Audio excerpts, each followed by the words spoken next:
À medida que a renda desse consumidor vai aumentando, ele continua, né, em termos de variação, assim, consumindo produtos essenciais, mas a taxa de crescimento, né, do consumo de produtos essenciais em relação, né, a produtos, vamos chamar assim, entre aspas, de luxo, mas não é no sentido de luxo, no sentido que mais não é compatível com a sofisticado, né? renda dele. Vai no Exatamente. cinema, vai fazer uma viagem, compra um Vai querer comprar um eletroeletrônico. automóvel e tal, tende a crescer. Ou seja, isso que vale para um consumidor individual, vale para a dinâmica de países. Quer dizer, só que em vez de você falar na renda do indivíduo, você está falando do PIB na renda do país e na renda mundial. Então, na verdade, né, as exportações dependem basicamente, além da taxa de câmbio, né, também da taxa de crescimento da economia mundial.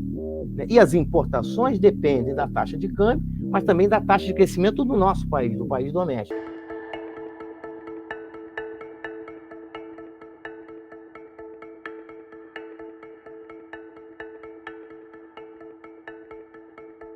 Olá, sejam bem-vindos a mais um episódio do nosso podcast Missão Desenvolvimento. Sou Paulo Gala e tenho o prazer, a honra e a alegria de receber aqui meu querido amigo André Nassif, brilhante economista e que está lançando um novo livro. Estamos aqui por ocasião do lançamento desse livro dele, que tem tudo a ver com o debate do nosso podcast Missão Desenvolvimento. É um livro que resgata a discussão do desenvolvimento econômico, né, entre economistas, das brigas, das diversas visões entre economistas sobre essa questão tão fantástica e misteriosa que é o enriquecimento e o desenvolvimento econômico.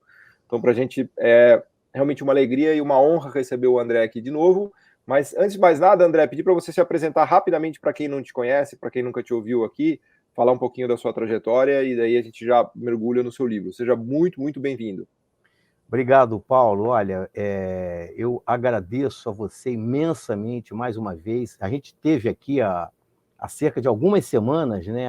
Nesse caso, a convite seu, dessa vez fui eu, até que você já tinha na última participação minha, né?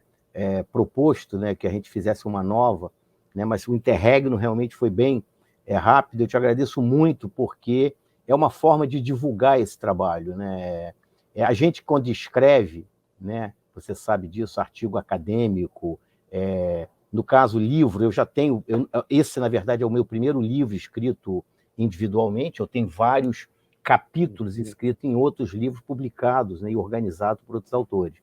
E você sabe que a gente quer, né, é que o livro seja lido, né? Ou Claro. seja, para divulgar nossas ideias. Então, me apresentando, eu sou André Nassif, eu sou economista, eu fiz doutorado na Universidade Federal do Rio de Janeiro, e trabalhei, né, como economista concursado durante muitos anos no BNDES. Então, eu tenho uma espécie de aprendizado, né, tanto na minha vida acadêmica, porque eu também sou professor associado da Universidade Federal Fluminense, Departamento de Economia, onde eu ministro, em geral, né, na graduação, cursos de economia internacional, tanto na área de teoria política e comércio nacional, quanto em macroeconomia aberta, e a macroeconomia também na graduação, e no mestrado, doutorado, no programa de pós-graduação, eu tenho ministrado, né, uma disciplina chamada macroeconomia e desenvolvimento, né, em que a concentração é na macroeconomia dita estruturalista do desenvolvimento. Bom, é isso. Boa, fantástico. Vamos começar a falar do seu livro. Você está com ele aí para mostrar para as pessoas? Não, para a gente fazer a veja, propaganda? é interessante, o livro... Ele não está impresso ainda, né? Não Ele vai está ser... impresso ainda, né? Uhum. Eu podia até ter te mandado, porque o sócio da editora, o professor Rafael Valim, né, já está divulgando, já está em pré-venda o livro. Para quem quiser comprar, já deixar aqui indicado como faz? Sim. É só acessar. Porque, na verdade, quando ele me mandou o folderzinho com a foto do livro, e tem um link, né, onde você já vai direto na pré-venda, mas é só dar um Google, né, e colocar Editora Contracorrente, né, Editora Contracorrente, e ali provavelmente vão estar, né, os livros já disponíveis para pré-venda, mas o meu, especificamente, tem o título de Desenvolvimento e Estagnação: o debate entre desenvolvimentistas e liberais neoclássicos. Então, repetindo, link Contracorrente, editora Contracorrente, né, vai editar lá em busca, né, se já não tiver, né, acessível logo na tela, né, André Nassif, Desenvolvimento e Estagnação, o debate entre desenvolvimentistas e liberais neoclássicos. Está em pré-venda, digamos, no merchandising, né, que está disponível pela editora, está dito que vai ser entregue, eu estou confuso se é de 23 ou 27 de julho, desse final de mês. Né? Mas eles já me mandaram 2 vezes, né, a pré-prova em Word, né, então já está, os ajustes foram todos feitos, agora só estou esperando a prova final, né, mas eu acredito que a editora vai, né, honrar. Né? E a edição impressa, portanto, a partir ali de final de julho e agosto, já vou fazer a propaganda aqui de que eu pretendo fazer 2 lançamentos, um no Rio de Janeiro, né, provavelmente vai ser na Livraria da Travessa, em Ipanema, né, e em São Paulo, provavelmente na Livraria Martins Fontes. Né? Legal. Eu escolhi livrarias assim que são tradicionais para esse tipo de evento e também que tem facilidade de transporte, metrô, coisa assim. Acho que vamos começar com a história do livro, André. É sempre legal. Todo livro tem uma história, né? Conta pra gente a história do livro, né? De como por que você pensou em escrever, o que te incomodava, assim, qual o objetivo principal. Eu acho que é um bom lugar para a gente começar. Você sabe, Paulo, tentando tornar, né, essa conversa, né, o mais agradável possível, né? É bom sempre contar historinhas, né? Eu fui orientado no doutorado pelo professor Mário Poças, né, que é um economista brilhante, criativo, né? E ele, uma vez, né, eu gosto muito de estar participando, né, ou seja, fazendo um ou outro artigo na imprensa, não, né, com a frequência com que você aparece, por exemplo, na mídia, mas, em geral, na época, né, o Mário Poças comentou assim, eu falei, Mário, mas por que você não escreve e tal? Eu falei, eu só gosto de escrever, né, quando eu tenho algo a dizer.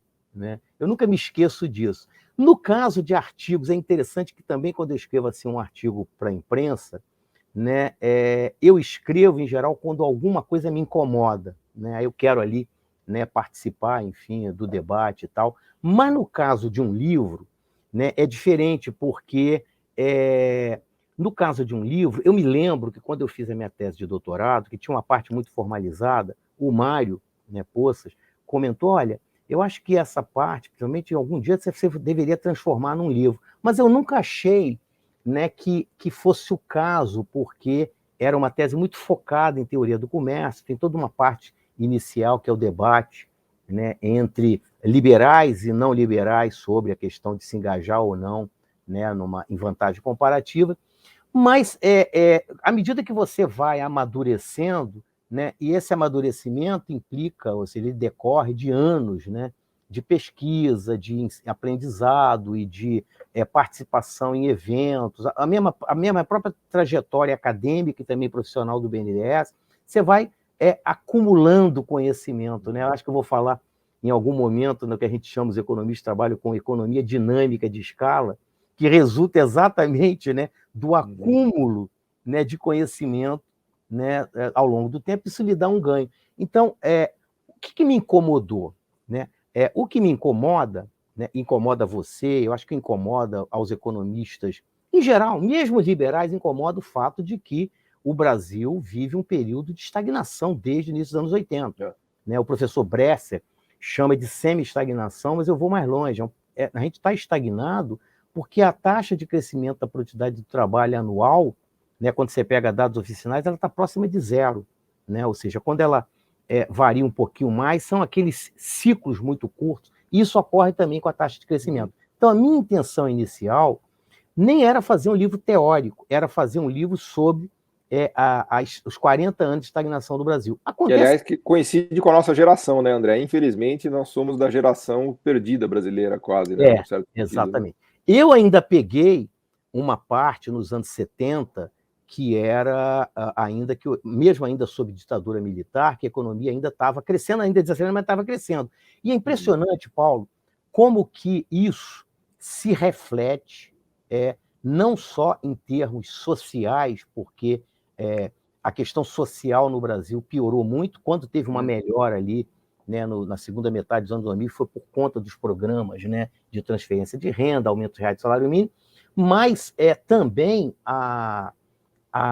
o panorama cultural no Brasil ficou muito pobre. Eu digo isso porque quando você compara, eu não estou falando de qualidade, né? Eu sou longe de ser a música hoje está pior, não.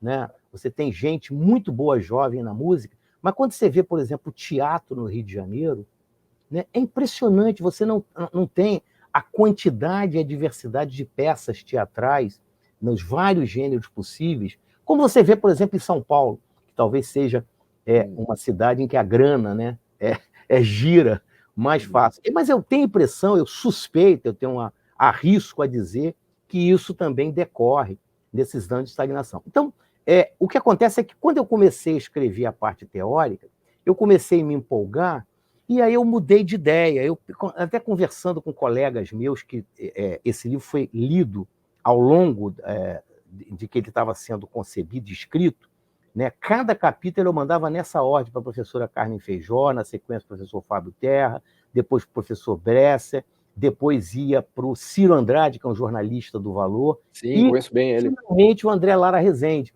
Enfim, e todos eles comentavam, faziam assim, o professor Beluso leu alguns capítulos, né? E aí, em geral, meus colegas, né, achavam que era importante você tentar organizar esse debate, e no caso desse livro, né, já ia ser para o caso do Brasil, né? Eu queria fazer um livro com uma linguagem em que, mesmo mantendo o rigor acadêmico, ou seja, eu não abro mão do rigor acadêmico, né, mas numa linguagem que seja acessível, né, para um público culto, mas não necessariamente, né, de economistas. Ou seja, sem economês. Tentativa, né? É difícil sem economês, mas o que acontece é que eu não diria que eu consegui ser bem sucedido, né? Depois a gente pode falar das partes em que constitui o livro, né? E também os capítulos, mas na parte dos liberais neoclássicos, né, eu acho que tem uma parte que eu não consegui, que eu acabei tendo que formalizar alguma coisa, mas só colocar as equações, mas apresentar o resultado foi na macro neoclássica de crescimento. Mas na parte dos desenvolvimentistas, eu me abstive o quanto pude de equação. Né? Por exemplo, a famosa lei de Thirlwall, né, que eu acho que é muito conhecida pelos heterodoxos, eu coloquei ali a lei, mas escrevendo, olha, a taxa de crescimento do país, né, sobre a taxa, escrevendo em vez de colocar atenção, e sempre tentando colocar uma linguagem para o leitor bem mastigada para ele entender. E aí você me pergunta, eu me abstive do economês? Se você quer manter o rigor, é difícil você fazer isso, mas eu usei e abusei da quantidade de rodapés. Então, ali, economia de escala, o que é estática, o que é dinâmica, está ali escrito, dando exemplos, inclusive. Você fez uma espécie de um glossário ali. Nos rodapés, dando exemplo. Olha, numa empresa, a Apple, por exemplo, quando ela faz isso, ela, né, enfim, como é que ela está operando sob condições de economia estática e como é que é dinâmica, enfim. Eu acho que é um livro que organiza esse debate, né, em ambas as correntes, né? Ele se constitui de duas partes, né? A primeira parte, eu começo pelos desenvolvimentistas, já fazendo aqui uma propaganda futura, ele está sendo traduzido para o inglês, vai ser publicado que legal. no Brill, né? E quando eu fiz a submissão e que fiz, né, um resumo e tal, alguém questionou da editora por que você apresenta primeiro os desenvolvimentistas, não os liberais neoclássicos. Em geral, os livros sobre desenvolvimento, né, ocorre o contrário. Aí eu tive que justificar, né, um pouco por quê. Né? Você foca mais no debate entre os economistas ou na história econômica do Brasil, André? Como é que você resolveu essa equação aí no livro? Interessante. Né? Eu diria que é um livro teórico, é o debate teórico entre economistas, entre as duas correntes. Né?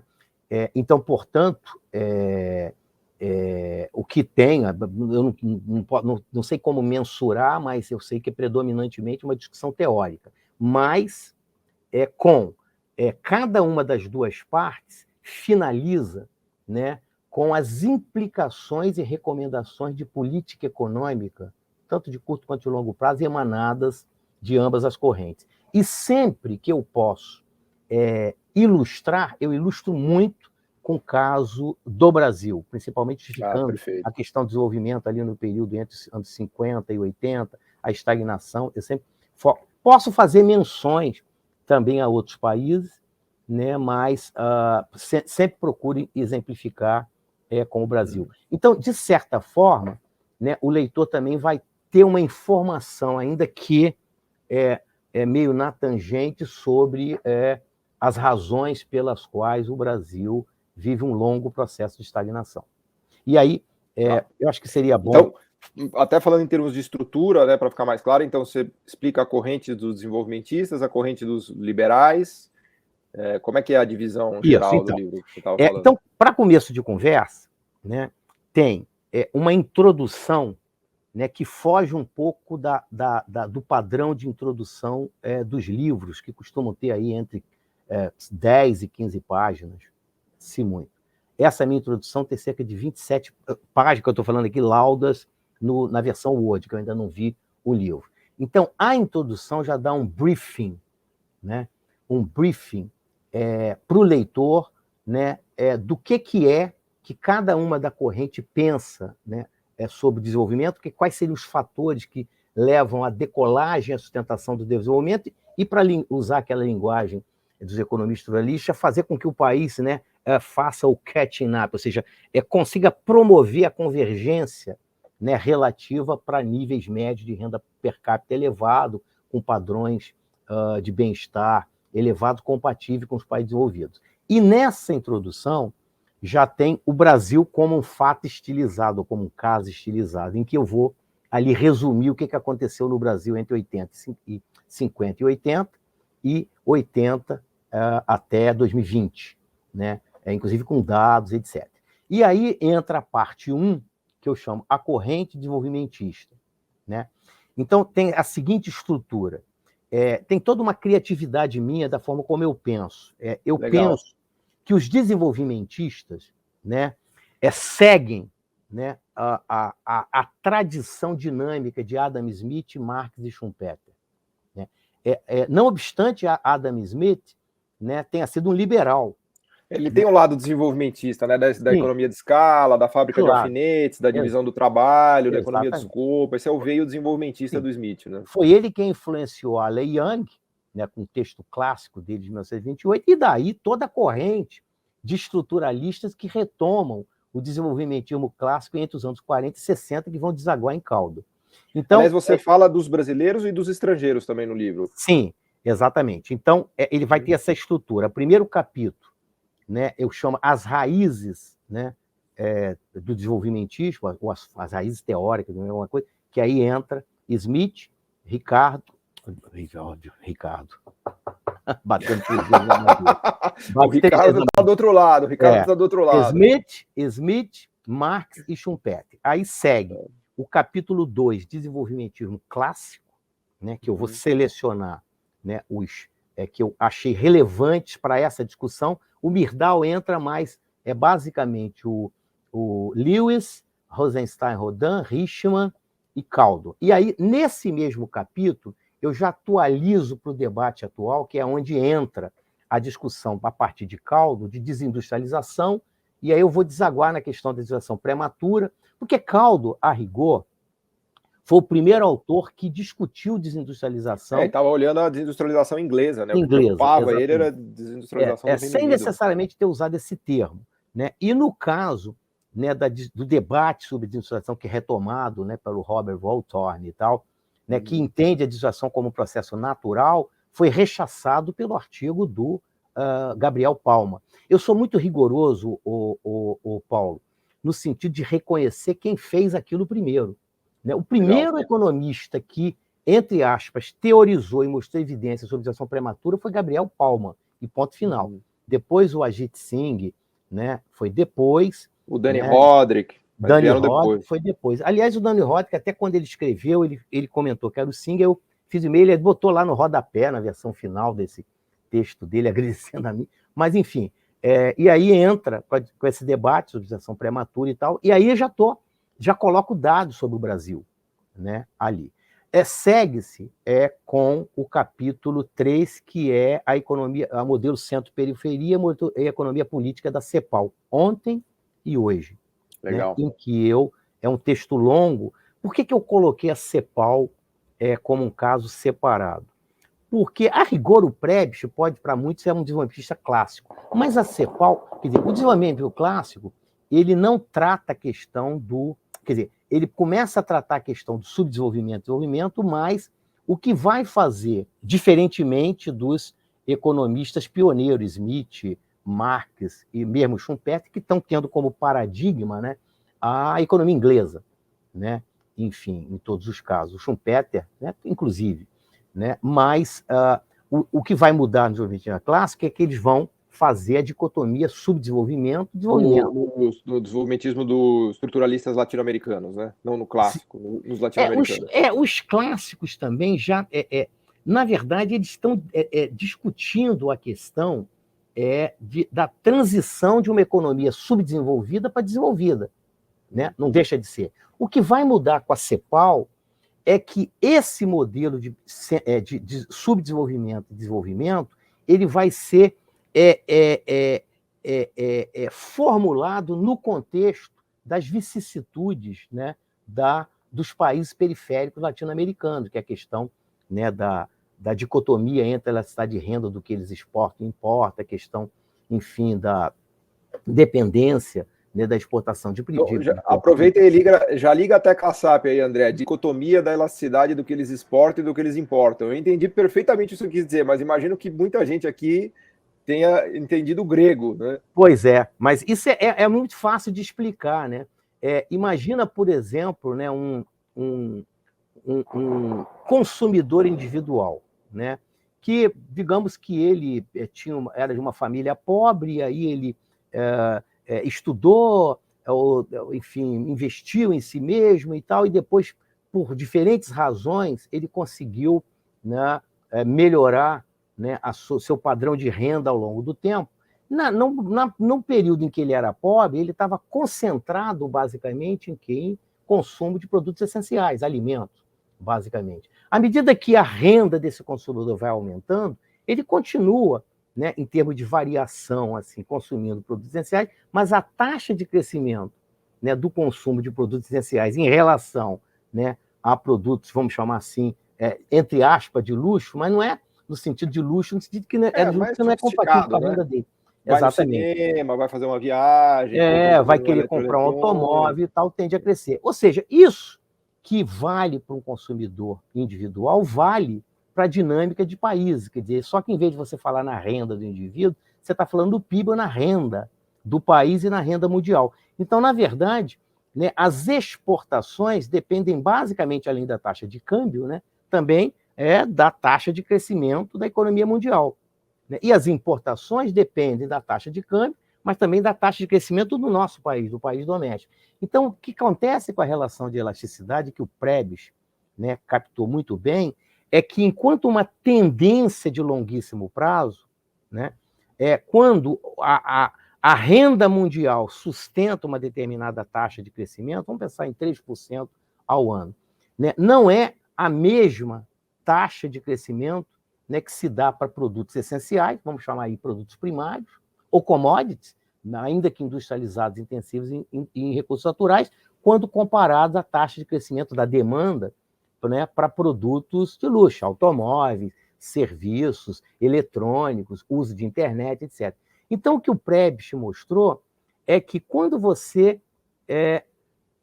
se acomoda e se engaja num padrão de inserção internacional, em que cada país fica conformado, em especial os países periféricos, em produzir aquilo, né, que é compatível com a disponibilidade dos seus próprios recursos produtivos. No caso, por exemplo, do Brasil, né, o que era nos anos 40, 50, café, né, ainda, de certa forma, a gente retrocedeu, continua sendo hoje. Quer dizer, a gente está especializado em produtos primários e aprofundou essa especialização nos últimos 10 ou 15 anos, e industrializados, intensivos em recursos naturais. Quer dizer, primários, propriamente dito, agropecuária, cobre 45% que a gente exporta. Quando você soma com mais commodities industrializadas, mais intensivas em agricultura, tipo aço, né, isso vai bater 65%. Né? Isso quer dizer o quê? Que quando o mundo cresce no longo prazo, a demanda, em termos relativos, não absolutos, né, para produtos primários tende a cair relativamente, ou seja, portanto, de baixa elasticidade de renda da demanda tende a cair em relação à demanda para produtos industrializados ou serviços, né, vamos chamar assim, de média, Pensa alta. num iPhone. iPhone é o suprassumo desse exemplo, né? Todo mundo vai Exatamente. ficando enriquecendo, quer ter um smartphone, né? Veja só, esse ponto é extremamente importante porque você sabe que o Brasil foi muito beneficiado pelo chamado boom de commodities nos anos 2000 e, de certa forma, agora mais recentemente. Então, a grande pergunta é, ora, mas será que o Prebs, o modelo centro-periferia, que o Prebs levantou essa bola? Olha, né, a principal implicação é que não vale a pena se especializar, né, apenas em produtos de baixa elasticidade de renda da demanda no mercado mundial. Ou seja, vale a pena você tentar desenhar um conjunto de instrumentos de política que permita o país fazer um upgrade, vamos chamar assim, né, para ir galgando, né, escalas de incorporação em setores que tenham maior sofisticação tecnológica. Aquilo que você adora, É que eu chamo que de é a subir a maior escada, complexidade. subir a escada tecnológica, né? Aumentar a complexidade é subir a escada tecnológica. Exatamente, né? Complexidade tecnológica. Então, a grande questão é a seguinte, mas alguém pode contrarrestar, né? Mas, afinal de contas, né, o preço das commodities, né, ele vem, de vez em quando, bombando e tal. Ali nos anos 2000, você teve quase uma década em que isso aconteceu. Tem um economista muito conhecido, mas que já faleceu, era de Yale, chamado Carlos Dias Alejandro, né, em que ele disse, olha, é preciso separar o que é ganho, que ele chamaria assim, um ganho que é quase um ganho de loteria das commodities, aquele período, né, que pode, às vezes, demorar 10, 15, 20 anos de boom, e o que é uma tendência secular. E o que ocorre é que, quando o Prebs estava falando de deterioração, de termos de troca, né, ou seja, o que é caro você se especializar em produtos essenciais, ele estava falando de uma tendência secular. E as evidências empíricas, né, no livro, inclusive, citam evidências empíricas, né, eu cito fontes, inclusive o FMI, que mostram que, em termos tendenciais, você tem, né, de fato uma tendência à deterioração. É bom, ou seja, trocando em miúdos para o leitor, o que eu estou dizendo é o seguinte, olha, a China, né, ela teve uma participação muito expressiva enquanto demandante de commodities em termos absolutos. Mas, na medida em que a China está paulatinamente mudando para um modelo, né, em que certamente a demanda relativa, né, dos chineses vai desviar, né, para produtos industrializados e serviços, né, de alta elasticidade de renda. Que, aliás, é exatamente o que a gente estava explicando aqui, o movimento que você deu exemplo agora há pouco, né? Que deve acontecer com a China agora, com o enriquecimento do consumidor chinês, né?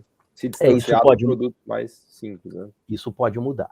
E aí, seguindo, então, o que eu fiz também nesse capítulo foi tentar retomar o que aconteceu com a CEPAL depois que ela perde, entre aspas, prestígio, principalmente político, no sentido de influenciar, né, a economia política e a política econômica de longo prazo dos países americanos. A gente sabe que isso aconteceu, que não era o caso ali nos anos 50. Inclusive, a CEPAL, né, a Comissão Econômica de América Latina e o Caribe, né, a qual pertenceu a Maria da Conceição Tavares, o próprio Celso Furtado, né, economistas brasileiros como José Serra, etc., né, teve participação, inclusive, na elaboração de planos, né, de longo prazo, o plano de metas, por exemplo.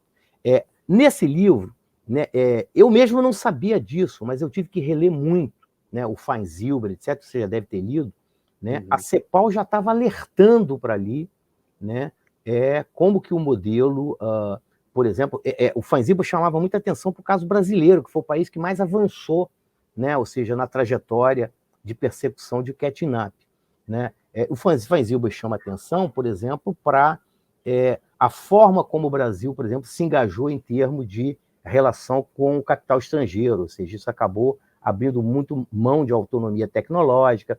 A questão, por exemplo, né, do nível de proteção média da economia brasileira, né, a gente tem que fazer uma meia-culpa que foi muito alto, né, no período, ou seja, abusou-se, por exemplo, do uso de barreiras não tarifárias, né? Enfim, isso acabou, né, ou seja, você tendo uma estrutura que violava, né, eu sempre falo para meus alunos, né, para que serve a vantagem comparativa? Para uma coisa simples, só para mostrar que nenhum país pode ser autossuficiente, não dá para ter autarquia. E o Brasil, de certa forma, durante o período de solução de importações, não respeitou, né, essa máxima, ou seja, que foi pouco seletivo, diferentemente da experiência coreana. Então, a CEPAL alertava ali nos meados dos anos 80 e dos anos 80 para você fazer uma mudança, mas não era. O André Lara Rezende tem uma parte do livro, né, que eu... A gente exagerou na mudança, talvez. Exagerou. Né? Ou seja, que eu falo, não era para jogar o bebê sujo com a água do banho, junto com a água do banho fora. Né? Era para tentar, né, redesenhar a forma de inserção. Por exemplo, eu tenho a impressão de que você fazer um processo gradual de liberalização comercial não é incompatível com você manter esquemas de política industrial. Como claro. Aliás, a China e a Índia são bons exemplos disso. São dois casos de sucesso. Bom, aí eu sigo com Furtado. Eu estava muito em dúvida se Furtado entraria ou não, mas depois que eu li, né, pela primeira vez, porque eu tinha lido, eu confesso que o Furtado até então estava reduzido à formação econômica no Brasil e alguma coisa de desenvolvimento soberano, mas eu li profundamente Furtado. Inclusive, descobri que Furtado foi o primeiro autor a teorizar, antes que o fenômeno aparecesse da Holanda, a doença holandesa. No trabalho sobre a Venezuela, né? O caso da Venezuela. Então, eu achei que o Furtado merecia entrar como um capítulo adicional, um capítulo à parte. Cito Rangel, mas não foi objeto de um capítulo específico, né? E aí eu dedico um capítulo sobre novo desenvolvimentismo, que eu tenho a impressão de que nós devemos reconhecer o esforço, né? Ou seja, portanto, nessa primeira parte, é o esforço de você organizar o debate, né, teórico sobre o desenvolvimento, pegando a teoria desenvolvimentista dos desenvolvimentistas pioneiros, né, incluindo os casos, mas também reconhecer o esforço dos desenvolvimentistas na América Latina. E aqui a gente tem o esforço, né, do professor Bresser e outros autores, né, mas o professor Bresser carrega muito nas costas no desenvolvimentismo. Não é um capítulo apologético, porque ele termina com pontos críticos, né, que eu acho que mereceria, por exemplo, ser rediscutido no caso do desenvolvimentismo. Um deles é, por exemplo, a proposta, né, de responder à doença holandesa no Brasil com imposto marginal sobre exportação. Acho que não funciona, mas tem outros pontos também que eu acho que vale a pena também refazer, que é exatamente a ênfase. Não que o professor Bresser não reconheça o papel da política industrial, mas ele acaba sendo presa fácil para críticas, né? Porque, de fato, né, ele confere uma ênfase demasiada nas variáveis macro. Eu acho que no câmbio, na questão do câmbio. Né? É importante, mas é importante a orquestra, né, tocar em conjunto, né, com todos os músicos. Ou seja, né, eu acho que política industrial, eu entendo a política industrial como uma política de desenvolvimento. Na perspectiva neo-schumpeteriana, né, é você mirar a política industrial como a harmonização entre a política industrial lato stricto sensu, ou seja, definir os setores prioritários, segmentos prioritários, quais vão ser os instrumentos de política comercial, de política doméstica, etc. E aí a base, que é a ciência e tecnologia, o aparato regulatório, etc., mas também a harmonização com a política macroeconômica. Eu não tenho a menor dúvida de que os asiáticos vão muito bem porque a política macro deles está coordenada com a política industrial. Mas como é que é essa coordenação, hein, o Paulo? Eu entendo que é uma coordenação implícita. Né? Como é que você vê isso, essa coordenação implícita? Olhe, por exemplo, como os asiáticos respondem a qualquer perspectiva de quando a economia está ameaçada por uma recessão. Veja como a Índia respondeu, né, ao impacto imediato da recessão de 2008. Né? Ou seja, timing e intensity, né? Ou seja, a forma como você responde imediatamente e a intensidade importa nesse caso.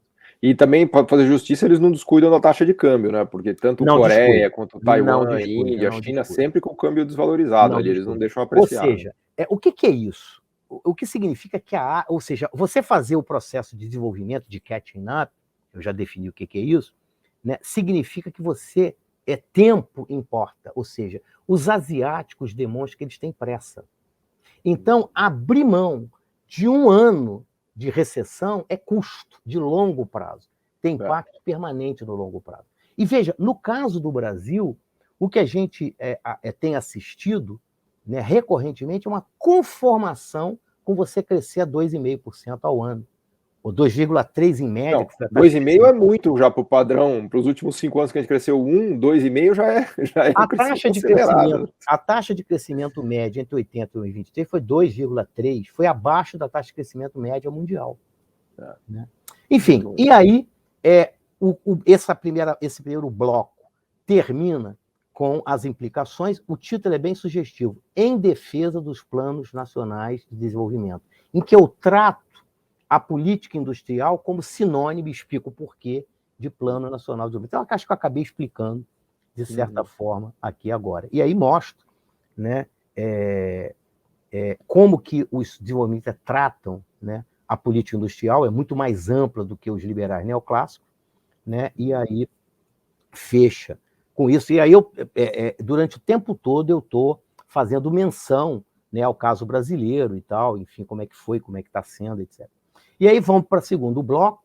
Eu estou curioso de saber como é que você organizou o segundo bloco, porque é um manancial de autores, de ideias. O segundo bloco, tarefa árdua de organizar. O segundo bloco é o bloco liberal neoclássico. Né? Veja, o que eu faço? Veja que é interessante, porque isso acabou tendo um custo de entrada para mim. Né? Qual foi o custo de entrada? Né? Na hora que eu estava discutindo, por exemplo, Prebs, como é que você vai falar de Prebs sem expor a teoria da vantagem comparativa? Não tem, e sem expor o teorema da equalização do preço dos bens e fatores do Samuelson, que está explicadinho como é que é, muito mastigado por leitor, sem forma. Stopper-Samuelson. Exatamente. Bom, aí você faz aquele só que a gente que tem mais experiência que consegue fazer isso, né? Aquele velho gancho, olha, o leitor precisará ficar informado antecipadamente, embora isso, né, para fins didáticos e tal. Então, a teoria de vantagem comparativa já está antecipada ali, eu explico para o leitor por que está, mas que efetivamente está muito claro para ele que isso faz parte, né, do bloco liberal. E aí a parte liberal, o que eu vou fazer? Né? Certamente, né, vai ter uma discussão, né, a discussão importante sobre a questão de laissez-faire, equilíbrio geral, Walras, etc., está embebida ao longo do texto, mas o primeiro capítulo dos liberais eu chamo de... ou seja, porque a questão dos liberais do ponto de vista doméstico, que é laissez-faire, ela já está sendo discutida ao longo do livro. Né? Ou seja, inclusive na introdução, né, do livro, quando eu faço o briefing para o leitor. Então, no primeiro capítulo, que é o capítulo 8, né, eu chamo de teorias de comércio internacional e a defesa do livre comércio. Por quê? Porque a questão da defesa do laissez-faire no plano doméstico já tinha sido discutida previamente. Né? Então, como eu já tinha antecipadamente discutido a teoria de vantagem comparativa, que é a base teórica para a inserção dos países no comércio internacional, mas veja, no plano do liberalismo econômico restrito ao comércio de bens e serviços, tradable, não, né, na extensão do liberalismo para fatores de produção, inclusive sobre capital. Isso é outro. Trabalhador imigrar não pode, só pode o bem ou o serviço. O trabalhador tem que ficar quietinho lá no país pobre para não encher muita paciência. Né? Isso. Aí, enfim, aí eu exploro, né, ou seja, eu vou à nata do updated, né, da teoria que vai até a questão do comércio interindustrial, porque o comércio interindustrial é uma forma que, na verdade, não foi o Krugman que teve o primeiro... Eu até ia te perguntar, como é que você põe o Krugman nessa história? Porque o Krugman ele dá alguma deixa ali com economia de escala, economia de escopo, para dizer que tem algum espaço para a política industrial ainda que limitado. Né? Mas você coloca o Krugman ainda como um defensor do livre comércio. Sem dúvida alguma. Sem dúvida alguma. Por quê? Porque, veja só, o Krugman não é um... Veja só, isso é polêmico, porque o Marc Lavoie chamaria o Danny Roddick, o Krugman, etc., de ortodoxos dissenters, né? Ou seja, liberais dissenters. É claro que o Krugman é favorável, sob certas circunstâncias, para a adoção de política, mas ele transita no âmbito da falha de mercado, né? Que é um conceito eminentemente de proposição de política neoclássica. E veja, o Krugman, eu dou aula de teoria do comércio internacional na graduação, e eu fico sempre um pouco ressabiado com o fato de que o Krugman, no livro de graduação, pouca relevância dá ao fato de que quando você tem concorrência imperfeita e oligopólio na economia mundial, você já não pode mais garantir nada a priori. Claro. Né? Aliás, essa é a conclusão dele, né? Por isso Exatamente. Que ele ganhou o Nobel, inclusive. Mas isso ele deixa claro, né, no livro que ele fez com Helpman para pós-graduação. Inclusive, tem um capítulo que ele demonstra matematicamente a proposição do Graham de que quando você liberaliza, mas se um país realoca muito recurso do setor sob retorno crescente para retorno sob retorno constante, o país perde com o comércio, tanto em termos de destaque quanto de dano. Mas isso está omitido no livro de graduação. Exato. Né? Enfim, mas não é nem por... Eu até acho que eu comento isso no livro, e aí o que eu faço é o seguinte, como é um livro sobre os liberais, né, eu me restringo, eu comento que quando você tem oligopólio, você não pode garantir nada a priori e tal, mas vamos ver o caso em que o oligopólio pode proporcionar ganhos recíprocos, que de fato proporciona, né? Que é quando você tem um caso especial de oligopólio, que é a concorrência monopolística, né? E que vale, né? A concorrência monopolística, livre entrada e saída, etc. Aí você tem ganhos de comércio, né? Você, não sei se você já notou, o Paulo, mas uma das razões que me levam a crer que o Krugman merecidamente levou o Nobel é porque ele conseguiu salvar, diferentemente, porque quem fez a primeira proposição teórica de comércio industrial não foi ele, foi o Stefan Linder, mas ele conseguiu salvar o liberalismo no plano do comércio de bens e serviços, teoricamente, que é quando ele consegue fazer no paper, ele tem uma trilogia de paper, o terceiro paper é que ele consegue combinar, né, o modelo de dotação de fatores, que é um modelo de vantagem comparativa, com o modelo de concorrência imperfeita, em concorrência monopolística, que é para o leitor entender, é tão simples quanto isso. Vamos supor que eu tenha um país Brasil e um país Estados Unidos, né? Os dois têm dois recursos, capital e recursos naturais, né? O setor que é intensivo em recursos naturais é o setor de primários e commodities. O setor que é intensivo em capital é o setor de manufaturados industrializados. Se quiser, serviço high-tech. Os dois produzem ambos os bens. O que o Krugman mostra? Hein? Que, quando os dois se engajam em práticas de livre comércio, o comércio vai ser benéfico? Vai, porque o Brasil vai ser um exportador líquido de bens intensivos em recursos naturais e um importador líquido de bens intensivos em manufatura. Então, nesse caso, o comércio entre países desiguais é regido por vantagem comparativa.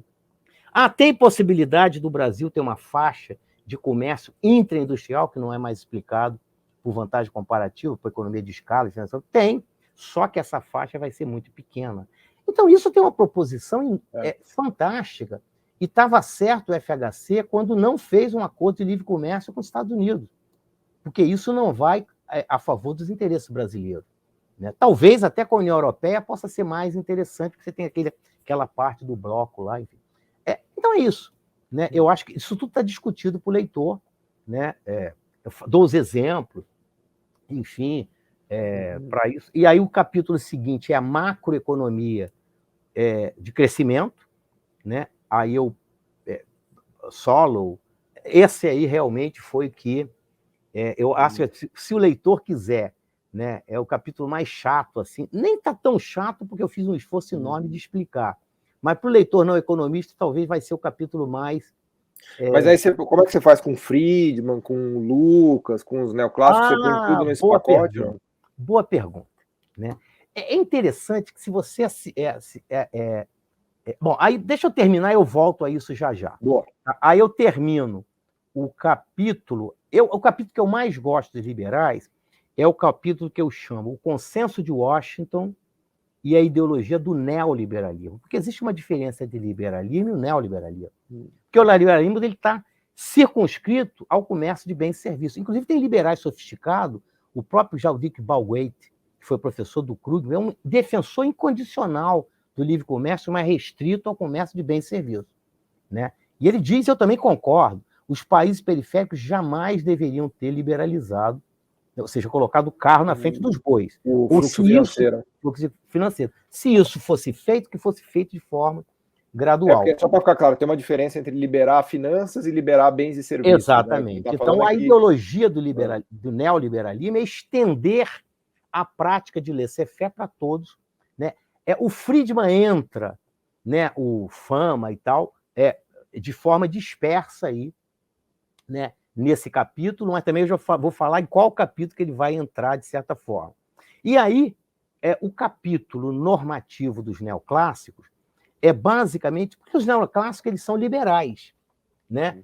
Agora, eles não são ingênuos a ponto de também não advogar de que o governo, advogar no sentido de que o governo possa, eventualmente, fazer intervenções pontuais. Mas todos, né, exceto os liberais radicais, que são Friedman, Fama, o próprio Lucas, né, mas os liberais sofisticados, a la Balwait, Anne Krug, etc., desde que, ou mesmo liberais brasileiros, né, os economistas liberais brasileiros, haja falha de mercado. Aí eu faço uma crítica, né, da teoria das falhas de mercado. Né? Enfim, porque a ideia da falha de mercado, para o leitor entender, é muito simples. Né? Quando o mercado falha, se, né, eventualmente você foge do equilíbrio competitivo, da concorrência perfeita. Mas como a concorrência perfeita é uma abstração, né, seria válido se o mundo... Né, quando eu faço isso para os meus alunos, eu digo o seguinte, olha, o capitalismo é o seguinte, lá na parede de lá tem a concorrência perfeita, a parede de cá, o monopólio e o oligopólio. Se o mundo tivesse mais próximo do lado de lá, eu poderia aceitar a teoria. Porque a ideia de falha você aplica para algo que em geral funciona. Para algo que em geral funciona, você pode falar, falhou, mas se algo em geral não funciona, né, no sentido de atingir concorrência, equilíbrio competitivo, fica esquisito você falar que está falhando, porque na verdade ele já está intrinsecamente problemático. Né, exatamente. Sentido, né? Eu prefiro a abordagem que os neo-schumpeterianos, e agora retomado com força pela Mariana Mazzucato. Muitas vezes você pode fazer esquemas de intervenção pontuais, e eu não sou um intervencionista radical, não. Né? Eu acho, por exemplo, que muita coisa que você vai intervir hoje não pode mais ser por tarifa. Mas você tem instrumentos poderosos para setores, por exemplo, que o Brasil poderia estar tentando já, né, para ontem, né, focar, que é, por exemplo, fármacos para combate a doenças tropicais, vacina, que você pode usar a política de compra do Estado. Conteúdo local, nesse caso, o Lula tem razão. Né? No caso do acordo com a União Europeia, você não pode abrir mão disso. E aí, finalizando a sua pergunta, né, vai ter um capítulo, a Eliane Araújo, minha amiga, né, eu acho que esse capítulo deveria ir para os liberais, que ele entra meio de paraquedas ali. Eu falei, se você olhar, o que esse capítulo está fazendo aqui no desenvolvimentista, que eu chamo Prólogo ao Novo Desenvolvimentismo. É uma discussão sobre metas de inflação e austeridade fiscal. Por que eu fiz isso? Porque é o seguinte, eu tinha colocado isso junto com o capítulo do professor Bresser, quando ele não, isso deveria ser feito separado. O André Lara também, eu acho que o Bresser tem razão. Porque é o seguinte, o professor Bresser, ele tem várias hipóteses, né, que ele usa para justificar e argumentar por que você cai tendencialmente, o Brasil em especial, que é quem ele foca, na tendência da armadilha que ele chama de juros altos e câmbio tendencialmente sobrevalorizado. Né? E aí ele chama isso de políticas habituais, entre aspas. Né? Uma delas é crescer por poupança externa. No capítulo do Novo Desenvolvimentismo, eu falo todas as políticas, discuto todas as políticas habituais, mas mesmo me incomoda, às vezes, que o professor Bresser, às vezes, não dá ênfase devida de que regimes de meta de inflação em contextos de fluxos de capitais muito amplos, ou seja, muito abertos, né, de curto prazo, como o Brasil, regimes de meta de inflação muito pouco flexíveis, como tem sido o nosso regime de meta até o presente momento, porque não mudou. Acaba levando também a armadilha dos juros altos e o câmbio apreciado. E aí eu tive que teorizar de onde vem o regime de meta, aí eu tive que entrar com teoria da taxa de juros clássica e tal. enfim. Mas aí eu defino para o leitor o que é taxa de juros natural. Porque daí você vai ter uma discussão lá de que a meta de inflação pode sobrevalorizar o câmbio, carregar demais a política monetária, sim, né, sim. tudo isso. E aí, no capítulo sobre austeridade fiscal, né, eu, nesse caso, veja que o capítulo eu faço uma menção, explico para o leitor que isso não tem a ver com o novo desmentido, os dois, mas que é mais, né, porque para ajudar a entender alguns argumentos do desmentido e tal. No capítulo de austeridade fiscal, o que eu mostro é o seguinte: olha, existe uma diferença entre responsabilidade fiscal e austeridade, porque o professor americano Thomas Paley fez um artigo que eu achei muito contundentemente crítico, de forma... Foi agressivo até, né? Em relação ao professor Bresser, dizendo que ele é a favor de austeridade fiscal. Não é, são dois conceitos diferentes. Responsabilidade fiscal, até o próprio Keynes, quando propunha, né, claro, a ideia dos dois orçamentos, era a favor, eu sou a favor, você também é. A própria equipe econômica do governo atual também o é. Aliás, eu acho que o arcabouço fiscal é um bom exemplo disso. Até, exatamente. Não é o caso da gente entrar na discussão aqui do arcabouço, mas me parece que ele vai um pouco nessa direção. Fantástico, André. E aí, no final, quantos capítulos tem no total, então? Então, o livro são... A introdução, você como está louco, você pode contar como um capítulo. Então, tem a introdução, mais 7 capítulos do bloco desenvolvimentista e 8, 9, 10, 11 capítulos, né, do bloco liberal neoclássico, incluindo os capítulos... Portanto, um total de 11 capítulos, né, incluindo a introdução.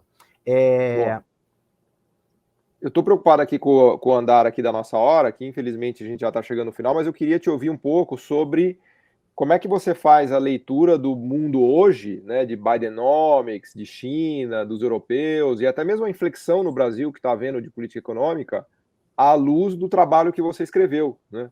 Como é que você usa o seu próprio livro para interpretar o Brasil de hoje, os Estados Unidos de hoje, o mundo de hoje? Não faço menção a Bidenomics, etc., não.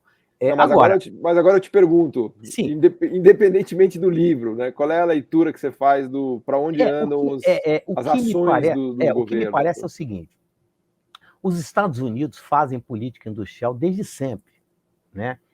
A Mariana Mazzucato, no livro dela, O Estado Empreendedor, mostrou isso de forma documental, né? Ou seja, ainda que subvencione muito, né, o setor high-tech, mas muito do que o Ministério de Defesa demanda, né, o que a Mariana Mazzucato mostra, né, e que a gente, de certa forma, até antes disso, supunha que era mais um resultado do que algo também, de certa forma, pensado de forma consciente, é que muitas das demandas do Ministério de Defesa são, de fato, para induzir, né, ou seja, a revolução... O desenvolvimento tecnológico, né? Tecnológico e o processo de destruição criativa, né, daí emanado. O que me parece, e aí é uma interpretação muito pessoal da Bidenomics, é que, bom, de certa forma, nós devemos reconhecer, né, de que, digamos, a infraestrutura física e social americana debilitou, né, nas últimas décadas. De certa forma, você poderia, numa interpretação mais ingênua, né, interpretar parte da Bidenomics como também é um processo, né, de investimento pesado em infraestrutura para renovar a infraestrutura do país. Eu estou falando da infraestrutura física. Sempre que eu vou lá no aeroporto de JFK, eu fico com vergonha dos americanos. Falo, não é possível que esse aeroporto conseguiu ficar tão deteriorado, né? O JFK, né? Uma coisa assim simbólica dos Estados Unidos. Né? Exatamente, mas eu ainda não cheguei em transição energética, né? Eu estou falando assim, essa é uma leitura ingênua. No entanto, né, nós precisamos ser menos ingênuos e interpretar a Bidenomics de uma forma um pouco mais complexa. De um lado, né, tem uma componente aí de tentar reagir, né, ao processo que tudo pode levar a crer de supremacia da China e de transformar o mundo que era quase unipolar num mundo mais bipolar ou multipolar. E, veja, o Trump tentou conter a China e o Biden não reverteu isso, né? E a minha leitura é que a Bidenomics, de certa forma, é uma forma de tentar também, né, fazer uma corrida tecnológica em setores high-tech, a gente está falando aqui do que a gente está chamando hoje de indústria 4.0, inteligência artificial, etc., né? Inteligência artificial, big data, robótica, etc. Só que eu tenho a impressão, ontem eu li um artigo no Valor, não sei se você leu, do chinês, que eu concordo inteiramente com isso, que eu tenho falado isso para os alunos, né? Ele não vai conseguir mais conter, ele pode até retardar, etc. Conter a China, ou seja, é tarde, não dá mais para isso. Né? A China tem uma produção industrial que é o dobro da americana, né? Imagina a economia de escala disso. Né? Já dá para isso. Inclusive, a China está retaliando. Esse jogo, né? Inclusive, é um jogo perigoso, porque uma das vantagens do livre comércio é exatamente, né, não transformar isso numa estrutura de guerra comercial global, que isso pode ter um efeito desastroso, né, para a economia mundial. Agora, por outro lado, né, tem algo também interessante, que é toda a ênfase correta, né, que o Bidenomics, o plano de política industrial abrangente do Biden, vai dar para o processo de transição energética. Né? Isso tem um componente, né? Ou seja, fica muito difícil você desentangular, né, o que é de fato o componente ético. Olha, de fato, o mundo, né, a sociedade está cobrando isso, o mundo desenvolvido está respondendo, né, a União Europeia, aos Estados Unidos, a essas demandas da sociedade para a sobrevivência da própria sociedade, né, do próprio planeta Terra. Então, esse é um lado. Por outro lado, então tem a questão, mas tem uma questão aí de que, implicitamente, isso é um instrumento poderosíssimo de política industrial, porque você fazer a transição energética significa que as empresas, ou seja, não vai ser política para corrigir falha de mercado, né, que vai induzir as empresas a terem o estímulo de transitar ou de substituir para criar, como diz a Mariana Mazzucato, é para criar mercado. Mesmo. Exatamente. Então, aí eu acho que é uma boa ponte, Paulo, para algo que eu tenho repetido, né? Eu acho que no livro eu faço alguma menção a isso, no final, acho que faço menção a isso, não a Bidenomics, é que essa oportunidade, a Carlota Pérez chama de janela de oportunidade. Né? O que é janela de oportunidade? Quando você está no limiar de revoluções transformadoras, não é o caso do Brasil para a digitalização, ele não vai poder abdicar disso. Mas para a transição energética, o Brasil tem espaço. O jogo está zerado para todo mundo. Então, ou, né, os governos brasileiros, né, começam a pensar e a desenhar isso para ontem. Né? Eu li alguma coisa na rede social de que ontem se reuniu o Conselho Nacional de Desenvolvimento Social. Eles soltaram as missões brasileiras e uma missão lá é de transição ambiental e energética. Isso é importante. Mas para ontem, e aproveitar esse processo, de qual é aonde você pode fazer nichos de política industrial para outros setores, seja de média alta ou alta tecnologia, que a gente tem espaço, né? Sem violar o princípio de vantagem comparativa. Mas a gente tem espaço no setor do complexo industrial da saúde, a gente tem espaço em energia limpa, eólica, solar, etc. Né? Enfim. E você poderia usar as empresas, né, que antes eram estatais, a Petrobras, né, e transformá-la como vem fazendo as petrolíferas no hemisfério norte, na Escandinávia, e transformá-las em empresas, né, que podem ter um papel importante nessa transição para a energia limpa. Né? Eu penso dessa forma.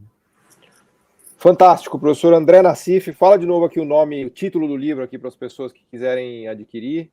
Então, minha gente, o título do livro é Desenvolvimento e Estagnação, o debate entre desenvolvimentistas e liberais neoclássicos. Ele já está em pré-venda na editora Contracorrente, né? Só dar o Google, editora Contracorrente, procurar o título do livro, Desenvolvimento e Estagnação, o debate entre desenvolvimentistas e liberais neoclássicos, André Nassif, e ressaltando que é um livro que foi feito com todo o cuidado para ser acessível, né, a leitura por parte de economistas, não só economistas, mas também jornalistas, sociólogos, né, e outros, né, que sejam interessados no debate que é extremamente, né, importante, né, para o futuro do Brasil. Boa. Muito, muito bom. Se você gostou dessa conversa aqui, foi só uma prévia aqui, só uma avant-première do que está lá no livro, né? Recomendo que vocês comprem, que vocês leiam, né? Vocês vão realmente ter acesso a um material muito, muito bom, né? Que vai falar de história brasileira, de história mundial, de história das ideias, de teoria econômica, né? Realmente é um livro completo, né? Não é fácil fazer o que você fez, André, porque você misturou aí um livro de macroeconomia, de história do pensamento econômico, de história das ideias, de história de Brasil. Mas é legal porque é um livro que explica o mundo, né? Um livro para explicar o que está acontecendo, né? Então, eu estou muito feliz com o livro, enfim. Os economistas que eu citei que leram, né, gostaram muito, enfim. Eu acho que espero que os leitores também gostem, aproveitem. Isso vai ser um livro útil, inclusive, para os alunos de graduação e pós-graduação, né?